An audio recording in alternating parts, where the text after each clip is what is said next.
Bonjour et bienvenue dans ce nouvel atelier consacré à la manipulation photo avancée sur Photoshop. Je vous montre rapidement ce que l'on va réaliser ensemble. Donc une image un petit peu fantasy, mais avec un traitement plutôt réaliste, hein, proche d'images qu'on peut trouver dans la publicité. Donc on va commencer par créer un nouveau document, créer nouveau. Largeur 1920 pixels, hauteur 1280 pixels, résolution 72 pixels par pouce, couleur RGB 8 bits. Vous choisissez la couleur d'arrière-plan que vous voulez, peu importe puisque ce sera remplacé par une image. On clique sur Créer. Avant d'aller plus loin, je vous invite à télécharger les fichiers sources qui accompagnent cet atelier et qui vont permettre de réaliser l'image finale. Une fois que c'est fait, on va dans Fichier, Importer et incorporer. Et on va chercher nuage.jpg. Importer. Je dézoome, CTRL-. On agrandit l'image. Je vais la tasser un petit peu, c'est pas très grave si elle est déformée. Entrée pour valider. Maintenant, on va importer le rocher qui va servir d'avant-plan ici, qu'on va retravailler d'ailleurs. Donc on fait Fichier, Importer et incorporer. On sélectionne rocher.jpg, importer. J'agrandis l'image, comme ceci. Entrée pour valider. Et on va sélectionner cette image-là. Pour ça, je vais sélectionner l'outil de sélection d'objets. Je clique sur sélectionner un sujet. Alors comme d'habitude, hein, si vous n'avez pas, enfin selon votre version de Photoshop, vous n'aurez peut-être pas cet outil disponible. À ce moment-là, vous partez sur l'outil plume, hein, comme on a pu le faire dans les premiers ateliers pour débutants.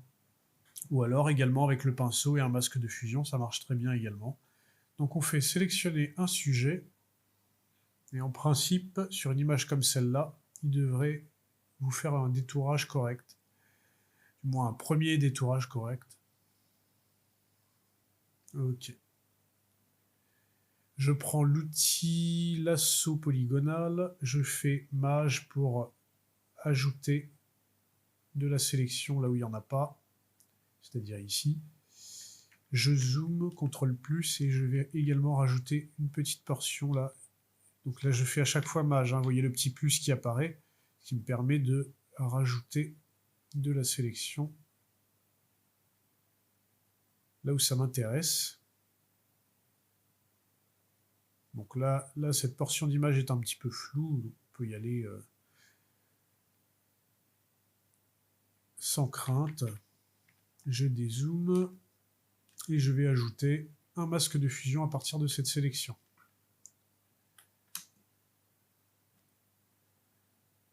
Je vais pixeliser cette image. Pourquoi? Parce que je vais devoir la retoucher. Et là, j'ai pas le choix. Hein, je vais devoir la retoucher directement sur l'image, mais c'est pas très grave. Je fais clic droit sur le libellé du calque. Je fais pixeliser le calque. Et je vais appliquer le masque de fusion également. En cliquant sur le masque de fusion, je fais appliquer le masque de fusion. Donc clic droit sur le masque de fusion, appliquer le masque de fusion, V, et là, je vais déplacer le rocher à peu près ici. Je vais en sélectionner une portion.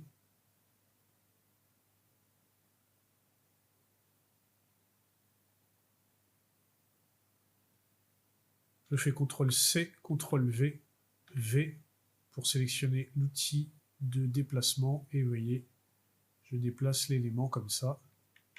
J'ajoute un masque de fusion. Je prends l'outil pinceau raccourci B. Je prends du noir, je sélectionne bien le masque de fusion et avec une opacité à 50%, là, une opacité d'outil à 50%, je vais effacer la limite du calque dupliqué. D'accord? Donc ça, c'est une première chose. Et ce que je vais faire en plus, c'est que je vais mapper en fait cette portion-là pour remplacer cette fissure qui rappelle trop cette fissure-ci. Je vais prendre ensuite l'outil tampon, devrait faire l'affaire. Je sélectionne cette fois-ci le calque dupliqué et avec la touche Alt du clavier, vous voyez, je sélectionne une zone à copier et je passe le tampon comme ça. Et à chaque fois, je fais Alt et je change de zone d'application comme ça. Voilà. Ça suffira. Ok. Une fois qu'on a fait ça, on va rajouter le feuillage. Je fais Fichier, Importer et incorporer. Et on va chercher dans le dossier source qui va bien, arbre.png. Il est déjà détouré, très pratique. Et je vais placer donc un arbre ici, déjà, pour commencer. Je vais l'agrandir un petit peu.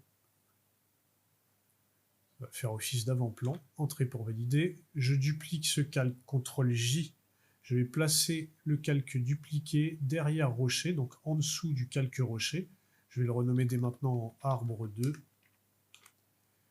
V pour sélectionner l'outil de déplacement et je vais placer une petite touche d'herbe ici. Je resélectionne mon calque arbre en avant-plan, je fais CTRL-J pour le dupliquer à nouveau, je le renomme dès maintenant en arbre 3. Entrée, et je vais le déplacer ici. À peu près comme ça, ça devrait CTRL-T. Je regarde s'il n'y a pas une meilleure position possible. Non, ça ira très bien comme ça. Entrée pour valider. V.